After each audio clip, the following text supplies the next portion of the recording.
अध्याय 5 श्लोक 10 उच्चारण किया जा रहा है। श्री गीता अध्याय 5 श्लोक 10। ब्रह्मण्याधाय कर्माणि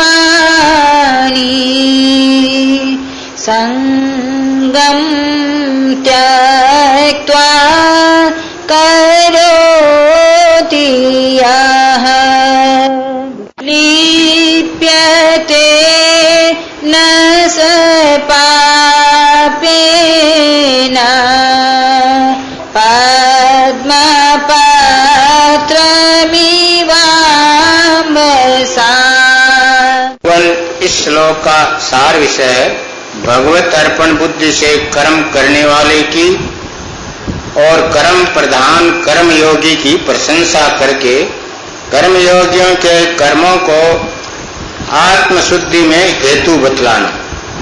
ओम आनंद में भगवान बोले, परंतु हे आनंदी लाल, देहाभिमानियों द्वारा ये साधन होना कठिन है और निष्काम कर्मयोग सुगम है,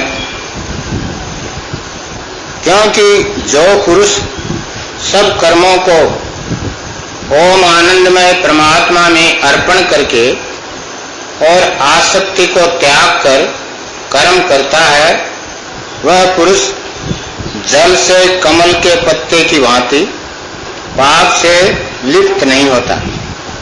पुनः उच्चारण करने की पूजा प्रारंभ की जा रही है। भगवान इस श्लोक का सार विषय है भगवत अर्पण बुद्धि से कर्म करने वाले की और कर्म प्रधान कर्मयोगी की प्रशंसा करके कर्मयोगियों के कर्मों को आत्मशुद्धि में हेतु बतलाना।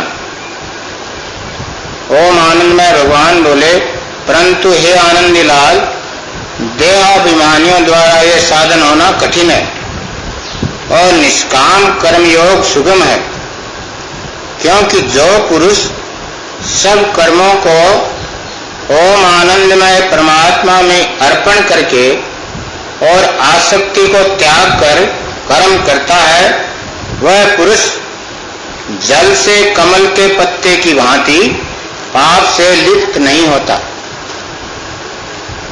ओम आनंदमय, ओम शांतिमय। भगवान इस श्लोक में ओम श्री विधानाचार्य भगवान बतला रहे हैं कि भगवत अर्पण बुद्धि से कर्म करने वाले की और कर्म प्रधान कर्म योगी की प्रशंसा, उसकी प्रशंसा करके कर्म योगियों के कर्मों को आत्मशुद्धि में हेतु बतलाना। जो मनुष्य पुरुषार्थ करके ओम आनंदमय प्रभु पिताजी का विधान क्या है उसको जानने और समझने का प्रयत्न करते हैं, उनको ओम आनंदमय प्रभु पिताजी की कृपा से ब्रह्मवेता तत्ववेता महापुरुषों द्वारा ये ज्ञान मिल जाता है कि अपने कर्म जो हैं उनको भगवत अर्पण बुद्धि से कैसे किया जाए। संसार में बहुत से मनुष्य ऐसे हैं जिनको शारीरिक कर्म अधिक करने पड़ते हैं, उनको ही कर्म प्रधान कहा गया है, वे कर्म प्रधान कर्मयोगी माने जाते हैं। और बहुत से मनुष्य ऐसे हैं उनको शारीरिक सेवा तो अधिक नहीं करनी पड़ती, परंतु उनको दिमागी कार्य अधिक करना पड़ता है। तो जिन्हें शारीरिक सेवा अधिक करनी पड़ती है वो अपनी शारीरिक सेवा जो है किस प्रकार करें कि जिसको करने के पश्चात उनके अंतःकरण में मानसिक रोगों की वृद्धि ना हो, उनके अंतःकरण में दुख अशांति की प्राप्ति न हो और उन्हें कलह क्लेशों का सामना न करना पड़े। उस बात को इस श्लोक में बतला रहे हैं। ओम श्री विधानाचार्य भगवान कह रहे हैं कि हे आनंद निधि, जो देह अभिमानी हैं उनको ये साधन, उनके द्वारा ये साधन होना कठिन है और निष्काम कर्मयोग सुगम।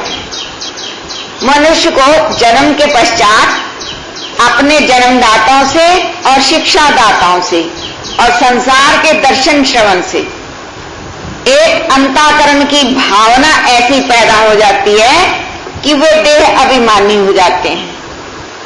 उनके अंतःकरण में ये भाव रहता है कि ये शरीर ही मैं हूं। तो जब तक ये भावना रहती है तो उनसे इस प्रकार भगवत बुद्धि से अर्पण किया हुआ जो साधन है, कर्म है, वो नहीं होते, उनको कठिन लगते हैं। और निष्काम कर्म योग सुगम है। निष्काम कर्म योग क्या है कि जो ध्यान समाधि के ज्ञाता तत्ववेता महापुरुष जो भगवत विधान के अनुकूल कर्म करने की शिक्षा बतलाते हैं, उसको निष्काम भाव से करने का अभ्यास जो किया जाता है वो सब किसी के लिए सुगम है। निष्काम भाव से अपने सारे कर्म कैसे किए जाएं, इसका ज्ञान गीता में विस्तार पूर्वक बतलाया और सरल हिंदी भाषा में श्री विश्व शांति ग्रंथ में प्रकाशित है। श्री विश्व शांति ग्रंथ में जो ग्रहण और त्याग तत्व है, उसमें ग्रहण करने योग्य कर्मों की व्याख्या है और त्यागने योग्य कर्मों की भी व्याख्या है। इसी प्रकार मानसिक चिकित्सा के जो 125 मंत्र हैं, उनमें कौन से गुण ज्ञान भाव आचरणों को धारण करना है और किनको त्यागना है, दोनों बातें साथ साथ लिखी हैं। तो उस विधि के अनुसार अपने कर्म करने से क्या लाभ होगा, उसको इस श्लोक में बतला रहे हैं कि जो पुरुष सब कर्मों को परमात्मा में अर्पण करके, परमात्मा में अर्पण करना क्या है कि अपने सारे कर्म, सारे कौन से कर्म, शारीरिक कर्म, आर्थिक कर्म, सामाजिक कर्म, मानसिक कर्म, बौद्धिक कर्म, ये जितने भी कर्म मनुष्य करते हैं, उन सब कर्मों को ओम आनंदमय भगवान परमात्मा जिसे कहते हैं, उनमें अर्पण करके, उनमें अर्पण करना क्या है कि उन्होंने इन सब कर्मों को करने का जो ज्ञान दिया है, उसके अनुसार वो कर्म किए जाएं और आसक्ति को त्याग कर जन्म के पश्चात जो जन्मदाताओं से, शिक्षादाताओं से और समाज के दर्शन श्रवण से कर्म करने की विधि की जानकारी मनुष्य को मिलती है, उसमें अनुराग ना रख के, आसक्ति ना रख के उनको तो त्याग दे और ब्रह्म वेताओं द्वारा बतलाई हुई विधि के अनुसार कर्म करे। तो क्या लाभ होगा कि वह पुरुष जाल से कमल के पत्ते की भांति पाप से लिपायमान नहीं होता। ये उदाहरण दिया है कि वे कर्म करता हुआ भी पाप को प्राप्त नहीं होता। पाप क्या है? दुख, अशांति, जितने दिमागी रोग हैं सब पाप। दुख, अशांति, चंचलता, चिंता, नाराजगी, क्रोध, लोभ, मोह सब पाप हैं कि इन पापों से लिपायमान नहीं होता। जैसे कमल का फूल है, कमल का बीज जल में बोया जाता है, जल में ही वह अंकुरित होता है, जल में ही वह बढ़ता है, जल में ही फलता है, फूलता है और जल में ही फलता है। और पुनः उसके जो बीज हैं वो इस शक्ति को प्राप्त हो जाते हैं कि उन्हें फिर से बोलो तो फिर वैसे ही अंकुरित होगा। परंतु जब कमल के फूल खिलते हैं तो वे जल की शोभा बढ़ाते हैं। कमल का फूल हर जगह देखने को नहीं मिलता है, परंतु जहां मिलता है उसे देखकर सबका चित्त प्रसन्न हो जाता है और सब लोग कोशिश करते हैं कि किसी प्रकार हम भी अपने यहां कमल का फूल उगाएं, परंतु सब किसी को इसमें सफलता नहीं मिलती। इसी प्रकार जो मनुष्य ध्यान समाधि के ज्ञाता ब्रह्मवेता महापुरुषों द्वारा बतलाई हुई विधि के अनुसार अपने समस्त कर्म करते हैं, उनकी स्थिति भी ऐसी हो जाती है। उनके जो कर्म हैं वो संसार में ही रहते हैं, वो संसार से कहीं बाहर नहीं जाते। यहां रहते हुए उनके जो कर्म हैं ऐसे होते हैं कि वे संसारिक मनुष्यों की अपेक्षा बहुत अच्छे होते हैं, श्रेष्ठ होते हैं, अपने लिए हितकारी होते हैं, दूसरों के लिए हितकारी होते हैं। परंतु ऐसे कर्म योगियों का दर्शन संसार में बहुत कम मात्रा में होता है, परंतु जो इसके महत्व को जानते हैं उनको जब ऐसे कर्मयोगियों का दर्शन होता है तो उनका चित्त प्रसन्न हो जाता है, खुश हो जाता है और वो अपने अंदर ये भावना पैदा करते हैं कि हम भी ऐसे कर्मयोगी बने। परंतु जैसे कमल है जल में उत्पन्न होता है, बढ़ता है, फूलता है, फलता है, परंतु जल की अधिकता में रहते हुए भी जल से गलता नहीं। उसके पत्तों के ऊपर जल चढ़ता है तो मोती बनकर नीचे गिर जाता है, पत्तों को सड़ाता नहीं, गलाता नहीं। कमल का फूल जल में रहते हुए भी इतना ही जल ग्रहण करता है जितनी उसको आवश्यकता है, ना तो वह आवश्यकता से अधिक जल ग्रहण करता, ना उसमें रहते हुए जल से लिपायमान होता। उसके किसी भी भाग में जल डाल दो टिकेगा नहीं, ठहरेगा नहीं, छुएगा नहीं, फौरन नीचे गिर जाएगा। तो कमल जल में रहते हुए भी अपनी शोभा बढ़ाता रहता है, दिखाता रहता है।